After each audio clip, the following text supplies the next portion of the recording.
नमस्कार.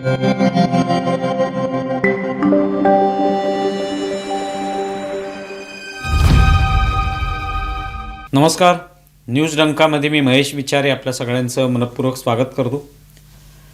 मित्रांनो, रविवारी मातोश्रीवर उद्धव ठाकरे यांच्या पक्षाचे खासदार म्हणजे उभाटा शिवसेनेचे खासदार हे उद्धव ठाकरेंना भेटण्यासाठी आले होते. त्यांची काही काळ बैठक झाली आणि त्यानंतर त्यांचा एकत्रित फोटो वगैरे हे सगळे काढण्यात आले. कारण त्याच्या आधी एक बातमी प्रसिद्ध झाली होती की उभाटामधले जे खासदार आहेत हे सगळे कुठेतरी नाराज आहेत उद्धव ठाकरेंच्या कार्यपद्धतीवर, आदित्य ठाकरेंच्या कार्यपद्धतीवर, आणि त्यामुळे त्या नाराजीचं कुठेतरी एक प्रकारे ज्या काही तक्रारी आहेत त्यांच्या, जी नाराजी आहे त्याचं निराकरण करावं यासाठी ते मातोश्रीवर आले होते. आणि तिथे मग त्यांच्यात आणि उद्धव ठाकरे यांच्यामध्ये बैठक झाली आणि त्याच्यात काय जे काही तक्रारी असतील त्या त्यांनी मांडल्या असतील. त्या तक्रारींमध्ये जो काही बातमीमध्ये उल्लेख होता त्यानुसार ज्या आता निवडणुका झाल्या महानगरपालिकांच्या, त्या निवडणुकांमध्ये किंवा त्याच्या आधी नगरपालिकांच्या निवडणुका झाल्या, त्या निवडणुकीत उद्धव ठाकरे हे प्रचारासाठी आले नाहीत किंवा पुरेसा वेळ सगळ्याच ठिकाणी देऊ शकले नाहीत, किंवा ते नसतील तर निदान आदित्य ठाकरेंनी त्या सभांना यायला पाहिजे होतं. तर अशा पद्धतीच्या एक तक्रारी त्यांच्या आहेत असं त्या बातमीमध्ये म्हटलेलं होतं. अशा बातम्या अनेक ठिकाणी प्रसिद्ध झाल्या. हे सगळे खासदार जे त्यांची ही नाराजी आहे, उद्धव ठाकरे प्रचाराला आले नाहीत, ते वेळ देऊ शकले नाहीत, त्यांनी एका ठराविक फक्त महानगरपालिका ज्या आहेत त्यांच्यावर लक्ष केंद्रित केलं आणि त्यामुळे बाकीच्या लोकांना तेवढा ते वेळ देऊ शकले नाही, त्यांच्यावर एक प्रकारे अन्याय झाला असं काहीतरी खासदारांचं म्हणणं आहे, अशी बातमी आली. आणि त्यानंतर सुरुवातीला या सगळ्या खासदारांनी संजय राऊत यांची दिल्लीमध्ये भेट घेतली आणि नंतर मग ते मातोश्रीला आले आणि त्या ठिकाणी मग ही सगळी चर्चा झाली. आता इथे प्रश्न निर्माण होतो की या सगळ्या तक्रारी ज्या आहेत त्या आता इतक्या दिवसांनी करण्याचं कोणतंच कारण नाही आहे. म्हणजे तसं कोणतं कारण दिसत नाही की आता काहीतरी पुढे निवडणुका आहेत आणि त्या निवडणुकीत तरी मग उद्धव ठाकरेंनी वेळ द्यावा असं काही नाही आहे. आता निवडणुका येत्या काही दिवसांमध्ये आहेत असं कुठेच दिसत नाही आहे, त्याला आणखी बराच काळ आहे. आता ज्या निवडणुका झाल्या नगरपालिकांच्या किंवा महानगरपालिकांच्या यालासुद्धा बराच काळ लोटलेला आहे. त्यामुळे त्या तक्रारी नेमक्या आत्ताच करण्याची काय आवश्यकता आहे असाही प्रश्न निर्माण होतो.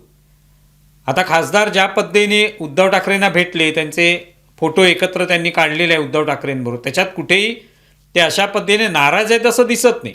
अर्थात राजकारणी जे असतात ते त्यांच्या चेहऱ्यावरचे हावभाव वेगळे असतात, मनात जे चाललेलं असतं ते वेगळं असतं.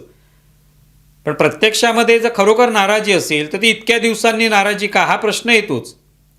जर तर्क मांडायचा झाला तर इतक्या दिवसांनी अचानक ते का नाराज झालेत, निवडणुका होऊन गेल्या, निकाल लागले, जे काही कोणाचा फायदा नुकसान झालं आहे ते होऊन गेलेलं आहे, अजूनही ती नाराजी व्यक्त करण्याचा कोणता संबंध येत नाही, विषयच नाही आहे तो. निवडणुका झाल्यावर निकाल लागल्यानंतर त्यात जे काही अपयश आलं, म्हणजे मुंबई महानगरपालिकेत फक्त उभाटा शिवसेनेला एक प्रकारे म्हणू शकतो बऱ्यापैकी यश मिळालं, ते महानगरपालिका जिंकू शकले नाहीत, पण तिथेच काहीतरी यश मिळालं. बाकीच्या महानगरपालिकांमध्ये एवढं यश मिळूच शकलं नाही त्यांना. मग तेव्हाच ती नाराजी व्यक्त केली गेली असती, पण तशी काही नाराजी तेव्हा कुठल्याही खासदारांनी किंवा नेत्यांनी व्यक्त केली नव्हती. ती आता इतक्या दिवसांनी का व्यक्त केली हा एक मुळात प्रश्न आहे. दुसरी गोष्ट, हे कदाचित यासाठी आलं असेल की एकनाथ शिंदे यांच्या शिवसेनेच्या माध्यमातून एक ऑपरेशन टायगर राबवण्यात येते अशी एक चर्चा असते नेहमी.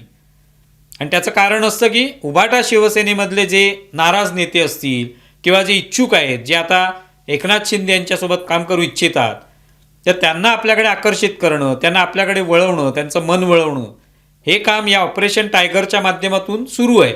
आणि त्याची बातमी किंवा त्याची चर्चा ही कधी सुरू झाली तर जेव्हा एकनाथ शिंदे हे दिल्लीला गेले होते आणि दिल्लीत त्यांची नरेंद्र मोदींची भेट झाली, अमित शहांची भेट झाली, बराच वेळ ते त्यांच्याशी चर्चा करत होते. यातून मग एक ही बातमी आली की कदाचित हे खासदार जे आहेत त्यांना गळ टाकण्याचं काम जे आहे ते सुरू झालेलं आहे, किंवा कदाचित त्याच्यातले काही जण इच्छुकही असू शकतील. आणि ते कळल्यामुळे कदाचित या सगळ्या भेटीगाठी ज्या त्या सुरू झाल्या असतील.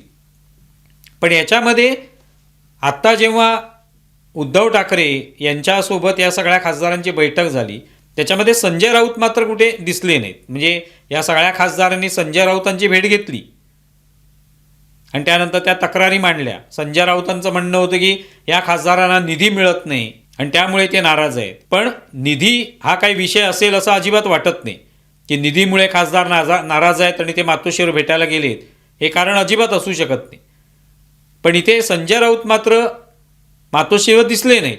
या फोटोमध्ये बाकी सगळे खासदार आहेत, म्हणजे प्रियांका चतुर्वेदी पण दिसत आहेत किंवा ओमराजे निंबाळकर दिसत आहेत, बाकी सगळे खासदार त्याच्यात दिसत आहेत, पण संजय राऊत त्याच्यामध्ये दिसत नाहीत. म्हणजे आता मग प्रश्न निर्माण होतो की खरोखर बाकीचे खासदार नाराज आहेत की संजय राऊतच नाराज आहेत, किंवा संजय राऊत आणि यांच्यातच काय दुरावा निर्माण झाला आहे. आणि त्याला एक प्रकारे आपण तर्क मांडू शकतो, तो म्हणजे राज्यसभेची निवडणूक. राज्यसभेसाठी ज्या वेळेला ज्या 2020ला जे खासदार बनले होते त्यांचा जो कार्यकाळ संपुष्टात आला त्यानंतर महाविकास आघाडीतर्फे शरद पवार हे उमेदवार असतील अशी परस्पर घोषणा संजय राऊत यांनी करून टाकली होती की आपली चर्चा झालेली आहे पवारांशी आणि पवार हे इच्छुक आहेत राज्यसभेवर जाण्यासाठी, असं परस्पर संजय राऊतांनीच सांगितलं होतं. ना शरद पवारांनी सांगितलं, ना त्यांच्या पक्षातर्फे सांगण्यात आलं किंवा उद्धव ठाकरेंच्या पक्षाकडून कोणी सांगण्यात आलं, असं काहीच झालं नाही. महाविकास आघाडीसुद्धा असं काही ठरवलं नव्हतं. पण संजय राऊत बोलून गेले होते आणि त्यातून कुठेतरी खटका उडाल्याचं आपण पाहिलं. कारण आदित्य ठाकरे सातत्याने बोलत होते की ही जी उमेदवारी आहे किंवा ही जागा ही आमची असेल, उभाटा शिवसेनाच ठरवणार कोण उमेदवार असेल ते आदित्य ठाकरे छातीटोकपणे बोलत होते. पण त्यांचं मत जे आहे, त्यांचा शब्द पडला शेवटी. त्यांनी जो शब्द दिला होता की आमचाच उमेदवार असेल, त्याऐवजी संजय राऊत यांचा शब्द जो आहे त्याला महत्त्व आलं. कारण त्यांनी शरद पवार यांचं नाव घेतल्यानंतर त्याला कोणीच विरोध करू शकलं नाही. ना उभाटाकडून विरोध झाला, ना काँग्रेसकडून विरोध झाला, कोणीच विरोध करू शकलं नाही. आणि शेवटी मग त्या ठिकाणी शरद पवारांचं नाव निश्चित झालं. पण तेव्हापासून कुठेतरी संजय राऊत यांच्याशी एक प्रकारचा दुरावा निर्माण झाला आहे का, अशी शक्यता या ठिकाणी वाटते. आणि ते कुठेतरी या चित्रामधून दिसतं की या फोटोमध्ये स्वतः संजय राऊत आलेले नाहीत. आणखी काही कारण असू शकतं, पण गेल्या काही दिवसांमध्ये ही चर्चा वारंवार होताना दिसून येते की कुठेतरी संजय राऊत आणि उभाटाचे जे मुख्य नेते आहेत त्यांच्यामध्ये काहीतरी दुरावा निर्माण झालेला आहे, खटका उडालेला आहे. त्यामुळे बाकीचे खासदार नाराज आहेत की नाही माहीत नाही, पण संजय राऊत नाराज असू शकतील.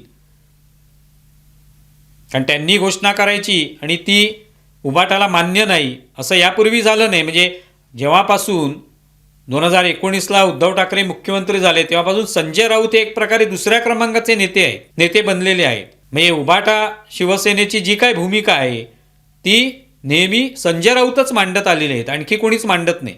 संजय राऊतांनी जे काही सांगितलं त्याचा अर्थ ती उभाटा शिवसेनेची भूमिका असते.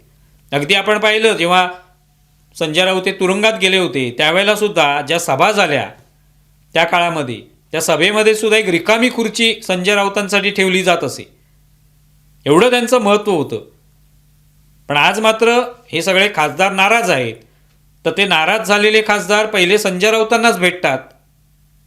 कारण दिल्लीमध्ये ते नेते आहेत प्रमुख त्यांचे संसदेमधले, त्यामुळे त्यांना भेटतात. पण मग हे नाराज झालेल्या खासदारांना घेऊन संजय राऊत मात्र मातोश्रीवर गेलेले नाहीत. असं का, असा प्रश्न निर्माण होतो. म्हणजे खरोखर एक खासदार नाराज आहेत की संजय राऊतांबद्दलच पक्षात नाराजी आहे किंवा संजय राऊत नाराज आहेत कोणावर तरी, असा प्रश्न निर्माण होतो. आता नेमकं याचं उत्तर जे आहे ते येत्या काळात मिळू शकेल. कारण 2028ला संजय राऊत यांची खासदारकीची मुदत संपते, त्या दृष्टीने त्यांनी शरद पवार यांचं नाव घेतलेलं होतं. कारण ते एकदा राज्यसभेवर गेले की आपला राज्यसभेचा मार्ग मोकळा होईल असं त्यांचं एक गणित होतं. पण आता ही जी नाराजी आहे ती नेमकी कोणाची नाराजी आहे, कोण कोणावर नाराज आहे, हा यातून एक प्रश्न जो आहे किंवा एक अंदाज जो आहे तो व्यक्त केला जातो आहे. तुम्हाला या संदर्भात काय वाटतंय जरूर कळवा. आमचा व्हिडिओ जास्तीत जास्त लाईक करा, शेअर करा आणि आमचं यूट्यूब चॅनल सबस्क्राईब करा. धन्यवाद.